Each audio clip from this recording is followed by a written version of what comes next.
Um, what's happening, fam? L.A.R movement still moving. Uh, why black women need to address black women, or maybe why black women should address black women? Because I saw some things that disturbed me, and had some conversations to a degree that disturbed me. But it's difficult for a man to speak to a woman because uh, some of our sisters don't listen because they've indoctrinated themselves into the irrelevance of male opinions or male point of view or male foresight, and to their own detriment. And the crazy part about it is sometimes we're not bashing y'all. Sometimes we're trying to tell y'all things that your own female counterparts are deliberately not trying to tell you because they want you to be just as miserable as them. This is why I think a lot of black women should address black women. If you got and what I mean, there is no like hierarchy. I've spoken about this before. There is no separation. Like every woman is the same. It doesn't matter if she's excellent or she's a complete fuck up. Just because she's a woman or a black woman, they're all the same queen. And that's like, no. That is a horrible, horrible thing to do. And to listen to people like that you should understand that they're trying to lower your level. Now, what I'm not saying is this, that, and I'm not talking about exceptions, I'm talking about the rule. When I see single, childless women looking for a man,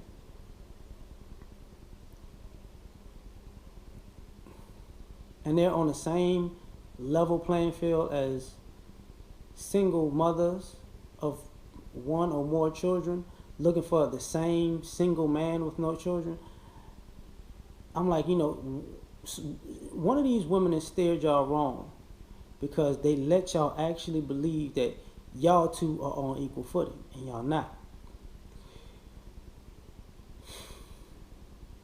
But nobody tells y'all that. When I see older women, younger women, do who've made the decisions and have the wisdom from their own mistakes, not impart that wisdom to younger women purposely,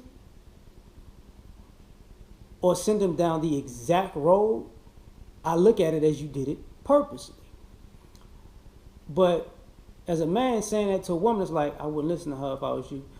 I can't. You just a man. Like that's a bad thing. But whatever.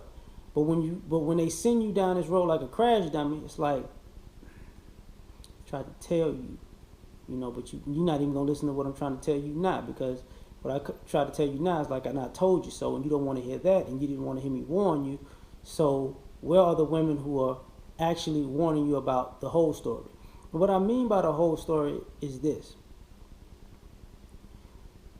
Women are letting women sell them the fairy tale as if it's the fairy tale ending. And it's not the ending. It's like the fairy tale, quarter mile of the mile. They didn't tell you the rest. As long as you got this fairy tale quarter mile, we're going to leave out the other 3/4 of the equation because at this moment you got your fairy tale. But they never told you how your fairy tale can turn to a nightmare for the next, the next 3/4 of your life. They didn't say that to you. And when people try to warn you, say, yo, they didn't tell you the rest. I'm living right now.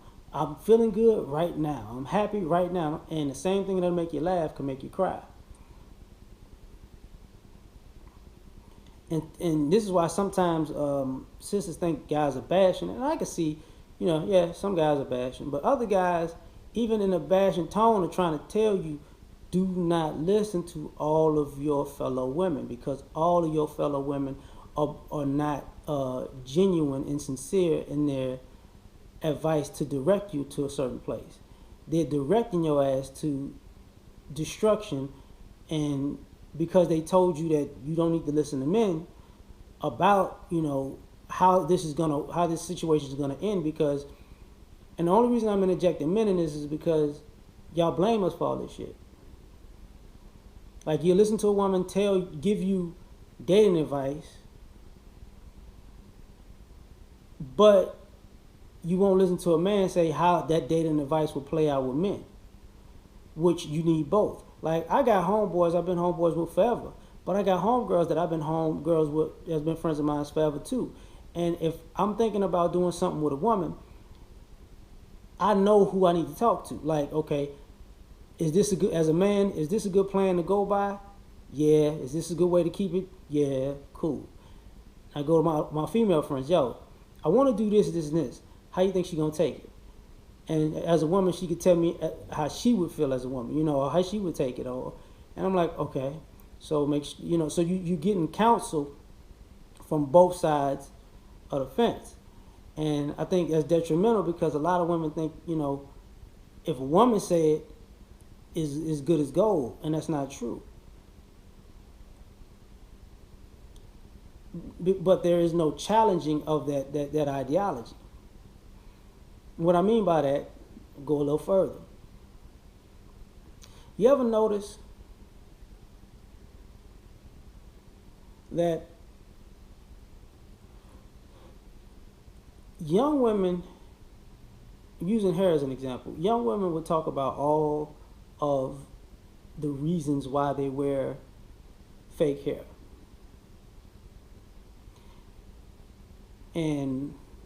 But they never talk to old women who've worn fake hair and used all of these chemicals their whole life, and now they don't have no hair, and now they're forced to wear fake hair. They never talk to those women, and those women never say to them, baby, I'm going to sit you down and tell you, I wear a wig in church because when I was your age, I put all this shit in my head. I said it was a protective style, or I want to go with this style or this coloring, and over the years, all my fucking hair fell out.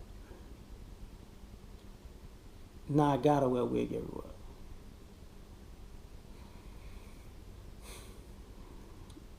So if I was you, if you want to keep your hair when you're my age, I would tone it down some. I don't see those conversations. I don't see older women saying, sweetheart, I'm going to tell you something. Just because you're beautiful today. And I remember my grandmother having these conversations with women. This is why it's puzzling to me now. Because I remember, that she, look, baby, I know you cute now, I know you fine now, I know you think you hot to trot, but you got to know when to hold them and know when to fold them. You're not going to upgrade your whole life. At a certain point, you're going to hit the top, and it's all downhill because you're going to have to know when to stop, and you need to know yourself to know what's good for you. And when you find that thing that makes you, that keeps you happy and keeps you content, that's where you roll. I don't hear that shit no more. And ultimately, the irony of that is there was less competition for men. Like, kid you not, a 40-year-old, a 30-year-old, and a 20-year-old can be in competition for the same man. And I watch women all the time listen to women who are in competition with them for the men that they want, not taking into consideration she's giving you the advice that would shoot you in the foot with the man that you're trying to get that she wants. But if a guy tells you this shit, it's like, you know what the fuck you talking about. And on the opposite, and on the other side of that equation, I can't tell you. And when I try to tell you, it might not work out so well.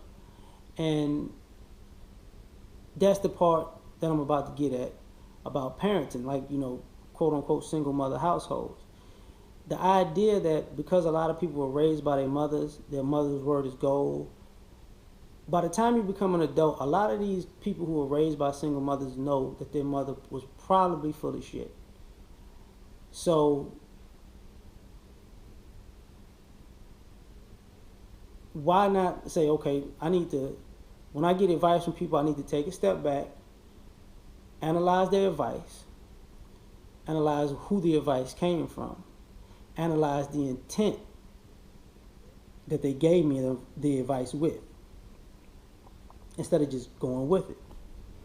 And I think women are better equipped to tell women that, because obviously women in the quote unquote sisterhood and womanhood and quote unquote motherhood has them believing that everything they say is gold. So sometimes you need that contradicting voice to say, look, you know, it could go this way, but it can also go that way.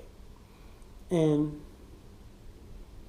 the reason I think that is very necessary is because at the end of the day, one of the biggest problems that ladies are having, in my opinion, is nobody tells women no. Nobody tells women, yo, just because you can get away with this shit, don't make it right. Just because you're pretty doesn't make your ugly aspects of your personality right. It doesn't excuse them. Like, you can't seduce your way out of karma. You can't seduce your way out of the trials and tribulations of life. And it's not always going to be good. And you can't be a fair weather person to everybody you know, or fair weather person, therefore, to yourself, by only being equipped to be around people or live when everything is good for you, because that's just not how life operates. And on the flip side of that, you can't actually think you can constantly do dirt and get away with it because of your femininity. At some point, life is going to pay you back. And what I mean by that is this. Women constantly tell women, you know, under no circumstances what a man shouldn't do. But I constantly see women crossing that line with women. You know, men shouldn't hit women, but women can hit women all the time. Women can hit women with fucking bats, crowbars, cars. We've all seen this type of shit. Like, just go way too far, right? Women can have their children go out in public and destroy property and destroy other people's stuff, and then they're like, why would you react that way? I let my child do that. You shouldn't do anything. It's like, come on now, you know. And this goes for, like, you know, for other kids, adults, and elders. Like, it's out of line. And I say that because if women don't address this behavior, it's forcing men to address women in an aggressive manner, because I'm talking about at this particular point, people who continue to push the envelope with no boundaries. And if you have no boundaries and you have no pushback, your behavior only gets worsened.